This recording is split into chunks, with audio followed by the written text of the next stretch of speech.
شروع اللہ کا نام لے کر جو بڑا مہربان نہایت رحم والا ہے۔ مومنو، اگر تم میری راہ میں لڑنے اور میری خوشنودی طلب کرنے کے لیے مکے سے نکلے ہو تو میرے اور اپنے دشمنوں کو دوست نہ بناؤ۔ تم تو ان کو دوستی کے پیغام بھیجتے ہو اور وہ دین حق سے جو تمہارے پاس آیا ہے منکر ہے، اور اس وجہ سے کہ تم اپنے پروردگار یعنی اللہ تعالیٰ پر ایمان لائے ہو، پیغمبر صلی اللہ علیہ وآلہ وسلم کو اور تم کو جلا وطن کرتے ہیں، تم ان کی طرف پوشیدہ دوستی کے پیغام بھیجتے ہو، اور جو کچھ تم مخفی طور پر اور جو علل اعلان کرتے ہو وہ مجھے معلوم ہے، اور جو کوئی تم میں سے ایسا کرے گا وہ سیدھے رستے سے بھٹک گیا۔ اگر یہ کافر تم پر قدرت پا لیں تو تمہارے دشمن ہو جائیں اور ایذا کے لیے تم پر ہاتھ بھی چلائیں اور زبانیں بھی، اور یہ چاہتے ہیں کہ تم کسی طرح کافر ہو جاؤ۔ قیامت کے دن نہ تمہارے رشتے ناتے کام آئیں گے اور نہ اولاد، اس روز وہی تم میں فیصلہ کرے گا، اور جو کچھ تم کرتے ہو اللہ اس کو دیکھتا ہے۔ مسلمانوں، تمہیں ابراہیم اور ان کے رفقا کی نیک سیرت کو اپنانا ضروری ہے۔ جب انہوں نے اپنی قوم کے لوگوں سے کہا کہ ہم تم سے اور ان بتوں سے جن کو تم اللہ کے سوا پوجتے ہو بے تعلق ہیں، ہم تمہارے معبودوں کے کبھی قائل نہیں ہو سکتے، اور جب تک تم ایک اللہ پر ایمان نہ لاؤ ہم میں تم میں ہمیشہ کھلم کھلا عداوت اور دشمنی رہے گی۔ ہاں، ابراہیم نے اپنے باپ سے یہ ضرور کہا تھا کہ میں آپ کے لیے مغفرت مانگوں گا، اور میں اللہ کے سامنے آپ کے بارے میں کسی چیز کا کچھ اختیار نہیں رکھتا۔ اے ہمارے پروردگار، تجھی پر ہمارا بھروسہ ہے، تیری ہی طرف ہم رجوع کرتے ہیں اور تیرے ہی حضور ہمیں لوٹ کر آنا ہے۔ اے ہمارے پروردگار، ہم کو کافروں کے ذریعے فتنے میں نہ ڈالنا، اور اے ہمارے پروردگار ہمیں معاف فرما، بے شک تو غالب ہے، حکمت والا ہے۔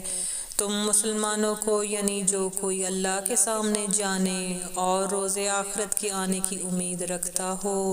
اسے ان لوگوں کی نیک سیرت اپنانی چاہیے، اور جو روگردانی کرے تو اللہ بھی بے نیاز ہے، لائق و حمد و ثنا ہے۔ عجب نہیں کہ اللہ تم میں اور ان لوگوں میں جن سے تم دشمنی رکھتے ہو دوستی پیدا کر دے، اور اللہ قادر ہے، اللہ بخشنے والا مہربان ہے۔ جن لوگوں نے تم سے دین کے بارے میں جنگ نہیں کی اور نہ تم کو تمہارے گھروں سے نکالا، ان کے ساتھ بھلائی اور انصاف کا سلوک کرنے سے اللہ تم کو منع نہیں کرتا۔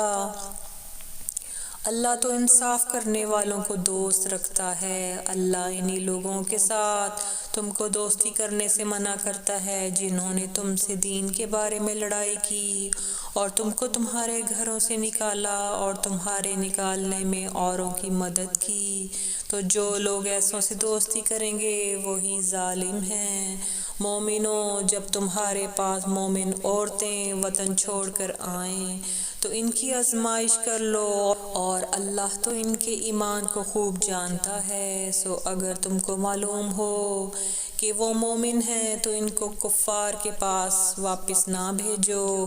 کہ نہ یہ ان کو حلال ہیں اور نہ وہ ان کو حلال ہیں، اور جو کچھ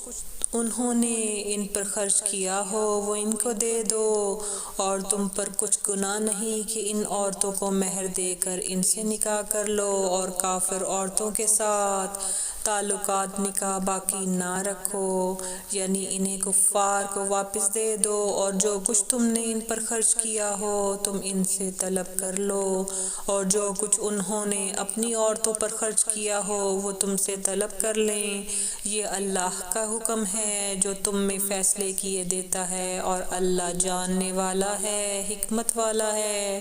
اور اگر تمہاری بیویوں میں سے کوئی تمہارے ہاتھ سے نکل کر کافروں کے پاس چلی جائے اور اس کا مہر وصول نہ ہوا ہو، پھر تم ان سے جنگ کرو اور ان سے تم کو غنیمت ہاتھ لگے جن کی بیویاں چلی گئی ہیں، ان کو اس مال سے اتنا دے دو جتنا انہوں نے خرچ کیا تھا،